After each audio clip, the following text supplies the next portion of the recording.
মিষ্টি তো অনেক খেয়েছেন, দেখেন তো এরকম মিষ্টি কোনো দিন খেয়েছেন কি না। আমি জানি এরকম মিষ্টি কিন্তু খাননি।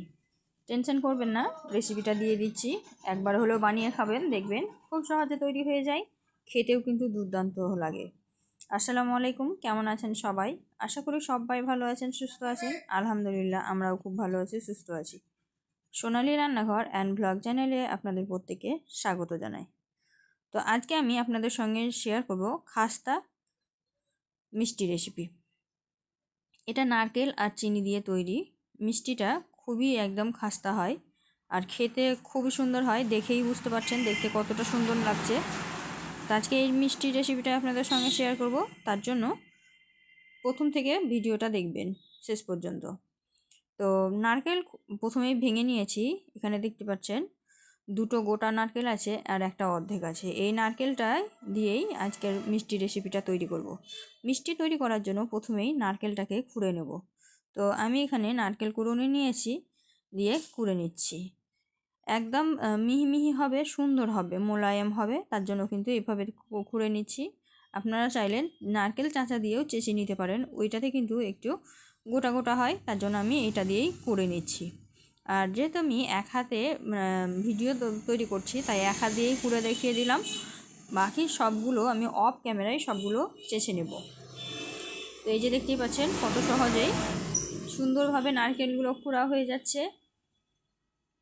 একইভাবে সবগুলো নারকেল আমি অফ ক্যামেরায় কুড়ে নিয়েছি, কারণ সবগুলো নারকেল কুড়া দেখাতে গেলে অনেক সময় লেগে যাবে, যেহেতু নারকেল কুড়তে অনেক টাইম লাগে। তো এই যে দেখতেই পাচ্ছেন কতটা পাতলা মসৃণ হচ্ছে। এইভাবেই সবগুলো নারকেল কুড়ে আমি তুলে নিয়েছি। দেখুন কত সুন্দর হয়েছে। কতটা নারকেল কুড়ে নারকেলটাকে আমি সাইডে রেখে দিলাম।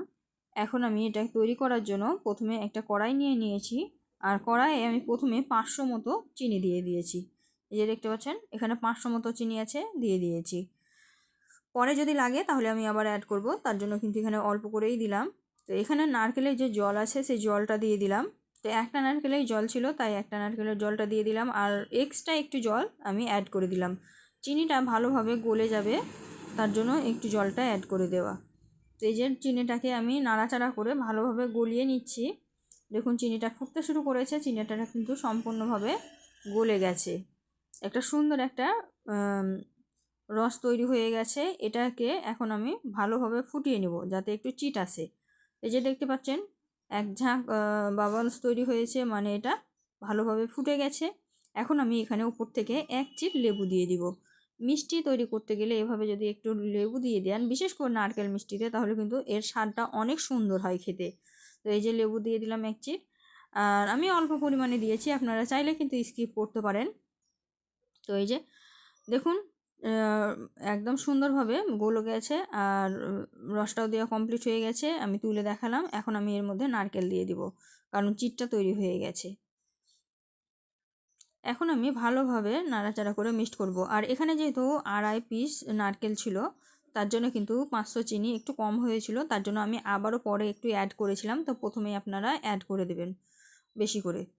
তো এখন আমি নাড়াচাড়া করে মিক্সড করে নিলাম। আর যেহেতু নারকেলটা ভালোভাবে কোরানো আছে, তাই আগে থেকে মিক্সড করার কোনো প্রয়োজন নাই। একটু নাড়াচাড়া করলে সুন্দরভাবে সিদ্ধ হয়ে যাবে আর মাখো মাখো হয়ে যাবে। তো ভালোভাবে নাড়াচাড়া করে মিক্সড করে নিয়েছি। দেখুন জলটা শুকোতে শুরু করে দিয়েছে। বন্ধুরা, আপনারা ভিডিওটা কে কোথা থেকে দেখছেন একটু কমেন্টে জানাবেন, আর আমার ভিডিওগুলো কেমন লাগে সেটাও কিন্তু কমেন্টে জানাতে ভুলবেন না।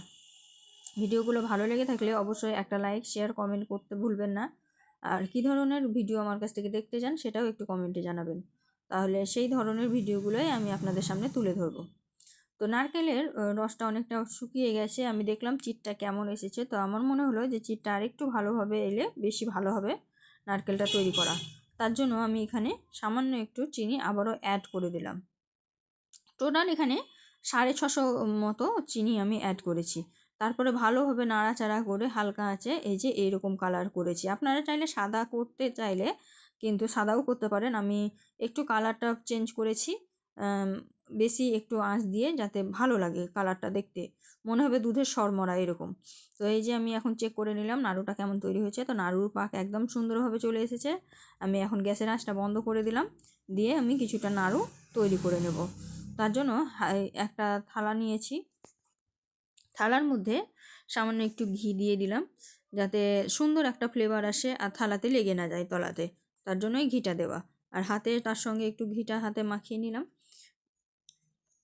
তো এইভাবে হাতে ঘি দিয়ে যদি নাড়ুটা তৈরি করেন তাহলে হাতে চ্যাটচেটে লাগবে না আর সুন্দর একটা সেন্ট আসবে নাড়ুর মধ্যে। তো এই যে এইভাবে আমি নাড়ুটা তৈরি করে নিয়েছি। তো প্রথমে আমি নাড়ুটা যা তৈরি করেছিলাম প্রচণ্ড গরম ছিল, তো গরম থাকা অবস্থায় এগুলো তৈরি করতে হবে, নাহলে কিন্তু শুকিয়ে যাবে, লেগে যাবে, তখন কিন্তু আমার নাড়ু তৈরি হবে না। খেজুর গুড়ের তৈরি করতে গেলে কিন্তু আলাদা একটু নরম ঠান্ডা করেও করা যায়, কিন্তু চিনির তৈরি করতে গেলে সঙ্গে সঙ্গে করতে হবে। তো এই যে আমি একটা নাড়ু তৈরি করে দ্বিতীয়টা তৈরি করতে যাচ্ছি, তো দেখছি তো একদম মানে একসঙ্গে চিপটে লেগে গেছে, তার জন্য এই নাড়ুটা তৈরি করতে আমার অসুবিধা হচ্ছে। আর এতটা গরম ছিল, এতটা গরম লাগছিল, হাতে একদম তলা পুড়ে যাচ্ছিলো, তার জন্য আমি হাত দিয়ে আর তৈরি করিনি। শেষে আমি এইভাবে একটা ছাঁচ নিয়েছি, মানে একটা কৌটোর খাপ নিয়েছি, দিয়ে একটা চামচ নিয়েছি, চামচে করে নিয়ে এইভাবে খাপে দিয়ে দেবে দেবে ভরে দিয়েছি। তারপরে এই খাপের ছাঁচ দিয়েই তৈরি করেছি বাকিগুলো সবগুলো। তলায় একটু ঘি লাগিয়ে নেবেন, তাহলে এভাবে ছুটে আসবে সুন্দরভাবে। তো দেখুন আমি অফ ক্যামেরায় সবগুলো এভাবে করে নিয়েছি। তো নারকেল নাড়ু আমার হাত দিয়ে তৈরি হলো না, কারণ প্রচণ্ড ছ্যাঁক লাগছিলো, তার জন্যই আমি তৈরি করিনি। এই যে নারকেল নাড়ু দেখতে পাচ্ছেন, এ কটাই করেছিলাম, আর বাকিগুলো আমি ছাঁচে করে তৈরি করে নিয়েছি। দেখতেই পাচ্ছেন কতটা সুন্দর হয়েছে। কথাই বলে আল্লাহ তাআলা যা করে ভালোর জন্যই করে। হাতে করে নাড়ু তৈরি করছিলাম, কিন্তু এই শেপটা আমার কাছে বেশি ভালো লেগেছে। দেখতেও খুব সুন্দর লাগছে, ইউনিক মনে হচ্ছে, আর খেতেও কিন্তু মাশাআল্লাহ অনেক সুন্দর ছিল।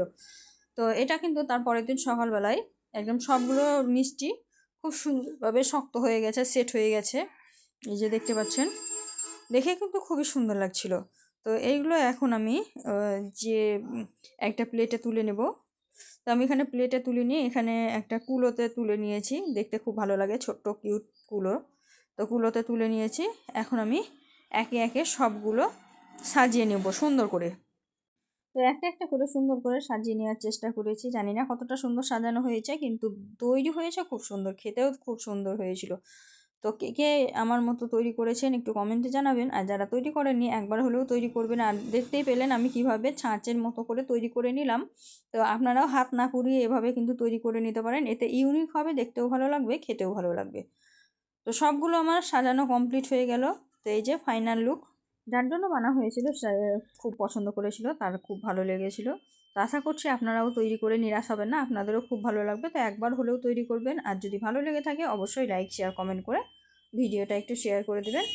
তো আজকের ভিডিওটা এর থেকে বেশি বড় করব না, আজকের ভিডিওটা এই পর্যন্ত। দেখা হবে এই ধরনেরই আরও নিত্য নতুন রেসিপি নিয়ে পরবর্তী ভিডিওতে। তো ততক্ষণ সবাই ভালো থাকবেন, সুস্থ থাকবেন, আর আমার জন্য একটু বেশি বেশি দোয়া করবেন। খোদা হাফিজ।